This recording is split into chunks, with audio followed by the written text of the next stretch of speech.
The song Shaboom by the Chords from 1954 is a great example of a style that we call doo-wop style. Doo-wop is a vocally oriented style, that is, it's about the harmony vocals. And this can be traced back to a lot of traditions, to the gospel tradition, to the barbershop quartet singing traditions. People like the Mills Brothers and the Ink Spots. And so there's a rich tradition of harmony vocal singing. In some cases, doo-wop groups can almost be seen to be imitating aspects of things that were happening in the big band horn sections and that kind of thing. But anyway, the emphasis is on harmony singing in doo-wop, and it gets its name doo-wop from these nonsense syllables, which you hear in this tune. Heck, the name of the song is Shaboom, a kind of a combination of nonsense syllables and sounds, as a way of not always putting lyrics with the vocalizations, but just the pure vocalizations themselves. So anyway, this track from 1954, instrumentally, aside from the harmony vocals that you hear provided by the Chords themselves, you'll also hear electric bass, electric guitar, piano, drums, saxophone, a traditional kind of combo accompaniment that goes along with this. The interesting thing about the track, is how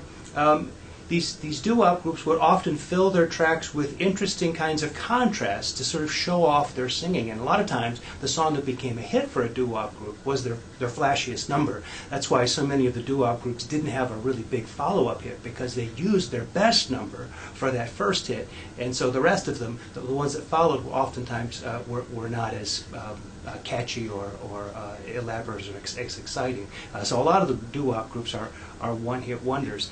This one, by the way, this song, the Chords, Shaboom, was recorded by another group called the Crew Cuts, whose sound, of course, much whiter in the sense, just in the name, the Crew Cuts. And so from this point of view, we can see a bit of the controversy over black groups having their records covered, almost exact covers, by white groups, and feeling a bit ripped off in the process. That gets into an issue that we discuss quite a bit in the textbook. Anyway, from a musical point of view, we can call this tune a simple verse form, but we have to say a couple of things about that. If you look at the listening guide itself, you'll see that after the prelude to the tune, the introduction that features the unaccompanied harmony vocals, you get a verse. Then there's an interlude, and then a second verse, and then a bridge, and then verse 3. So verse 1, 2, bridge, verse 3. That looks an awful lot like an AABA form, with a verse, a bridge, and a verse. But then the way it follows up is it brings that interlude back, then there's a saxophone solo for a couple of verses, then the verse returns, and there's an interlude that brings the song to the end, a kind of a coda, and so the bridge never returns. So there's a temptation to really view it as a kind of an AABA form that just is extended at the end and has extra verses and that kind of thing tagged onto it. Or you could see it as a simple verse form that has this bridge appear in the middle of the tune, about where it would if it were an AABA form. So it's kind of a hybrid between those two forms. Plus there are these interludes that are interspersed in there. So it's interesting from that point of view, and I think a lot of the formal deviation here comes from the group thinking of ways they can focus on contrasting ways to present the material. And so the more different things they could think of, that kind of dictates the way the form is going to unfold here. When we talk about doo-wop music, it's a good chance for us to introduce something about harmony. I'm going to play for you a couple of progressions here on the guitar.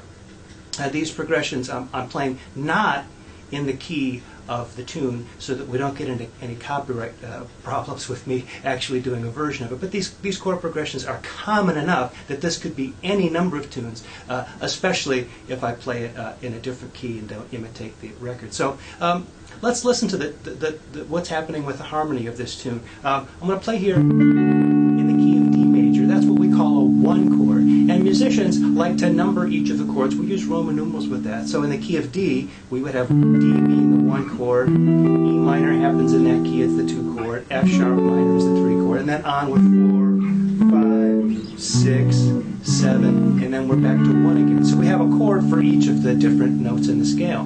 So when we do a chord progression, we can oftentimes characterize it by what numbers it uses. And in the case of this lot of doo-wop music, a lot of 50s music generally, there's a progression that goes 1, 6, 4, 5,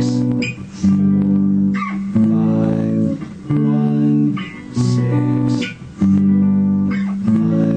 And when you put a compound rhythm behind it, right? 1 and a 2 and a 3 and a 4 and a 1 and a 2 and a 3 and a 4 and a... You